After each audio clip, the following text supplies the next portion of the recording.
আসসালামু আলাইকুম রহমতুল্লাহ। আলহামদুলিল্লাহ, পাখিগুলো অনেক ভালো আছে, সুস্থ আছে।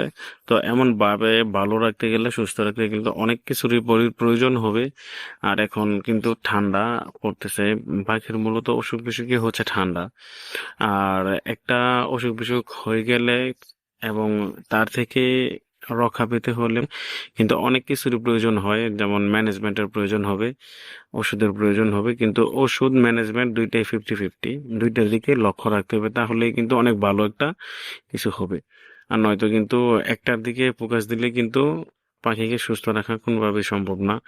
ঘরের ভিতরে উষ্ণতাও রাখবে এখন, রাতের বেলা বিশেষ করে রাতে অনেক ঠান্ডা পড়ে।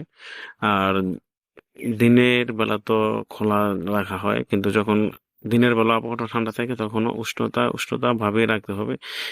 আমরা কিন্তু অনেকে এই কাজটা অনেক ভুল করি, যেন আরে ওষুধ দিতেছি, পাখি সুস্থই থাকবে, এত কিছু দেখার দরকার নাই। কিন্তু এদিক দিয়ে বিচার বিবেচনা করলে কিন্তু হবে না। তো আমি জানি না আমি কতটুকু সঠিক।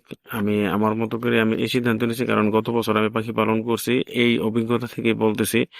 কারণ আমি গতবার যেভাবে পালন করছি ঠিক তেমন ভাবে আবার এই বছর পালন করতে যাচ্ছি। তো ইনশাল্লাহ দেখা যাক কি হয়, কারণ গতবার আমার পাখি নষ্ট হয় নাই, পাখি সবগুলোই সুস্থ ছিল এবং ডিমের প্রোডাকশন 100 থেকে 90-95টা ডিম প্রায় আসতো।